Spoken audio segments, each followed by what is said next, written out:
কী অবস্থা বন্ধুরা, আজকে বানাতে চলেছি সুপার টেস্টি ক্রিমি আর একদম বাঙালি স্টাইলের পনির ভাপা। বিশ্বাস করো, একবার খেলেই বারবার বানাতে ইচ্ছে করবে। চটপট দেখে দাও কী কী উপকরণ লাগবে এই পনির ভাপাটা করার জন্য। দেখেই বুঝতে পারছো খুবই সুন্দর হয়েছে। চলো দেখে নিচ্ছি কী কী আমি নিয়েছি। তার জন্য নিয়ে নিচ্ছি আমি 500 পনির, সর্ষে বাটা, চালমগজ, কাজু বাদাম সবটা একটা খুব সুন্দর ক্রিমি পেস্ট বানিয়ে নিয়েছি। আর লাগছে টক দই, সর্ষের তেল, হলুদ, লঙ্কা, লবণ, এসব তো লাগছেই। এই যে পনিরগুলোকে একটা নিয়ে নিয়েছি, এর মধ্যে হলুদ আর একটু নুন দিয়ে হালকা করে ভেজে নেব।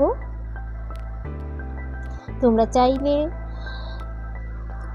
পনিরগুলোকে কাঁচাও করতে পারো, আমিও অল্প করে ভেজে নিচ্ছি।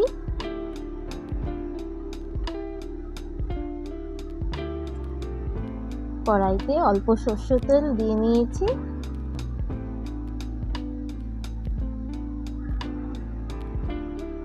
এখন পনিরগুলোকে আমি সুন্দর করে হালকা ভেজে নেব।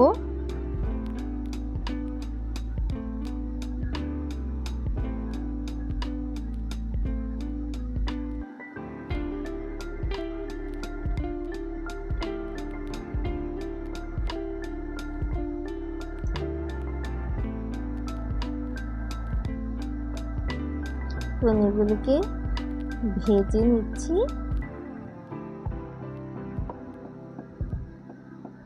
তোমরা কে কোথা থেকে দেখছো অবশ্যই জানাবে।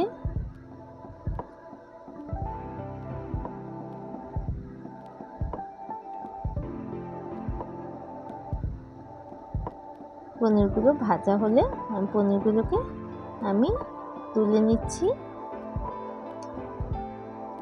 পনির ভাপাটা করার জন্য আমি টিফিন বক্স ইউজ করেছি।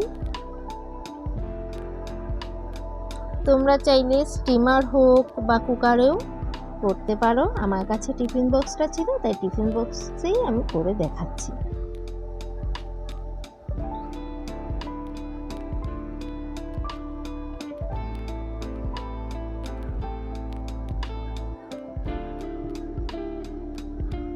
দেখো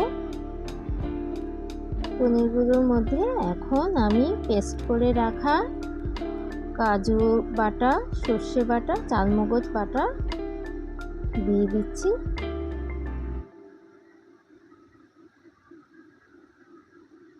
এর মধ্যে দিয়ে দিচ্ছি সামান্য পরিমাণে জল, মশলার জন্য নিয়ে নিচ্ছি হলুদ গুঁড়ো, আর দিয়ে দিচ্ছি ফেটিয়ে রাখা টক দই।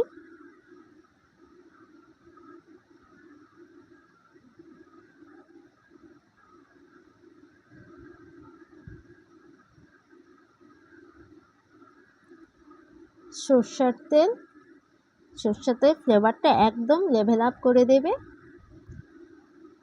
আর দিয়ে দিচ্ছি 4-5টা কাঁচা লঙ্কা চিড়ে।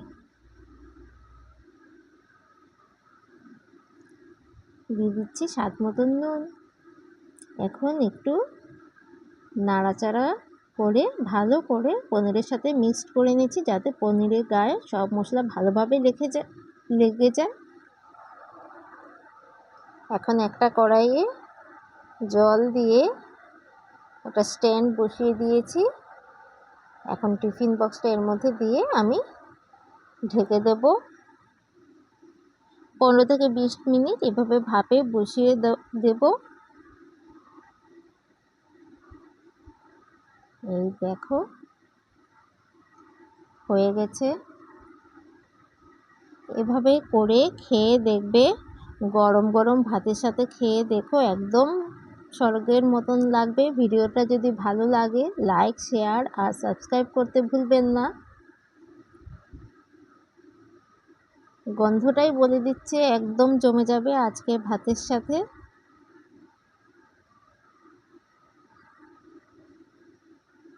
আর যারা নতুন আমার ভিডিওটা দেখছো অবশ্যই লাইক কমেন্ট সাবস্ক্রাইব করে আমার পাশে থাকবে। আবার দেখা হবে নতুন আরেকটি ভিডিওর সাথে। ধন্যবাদ।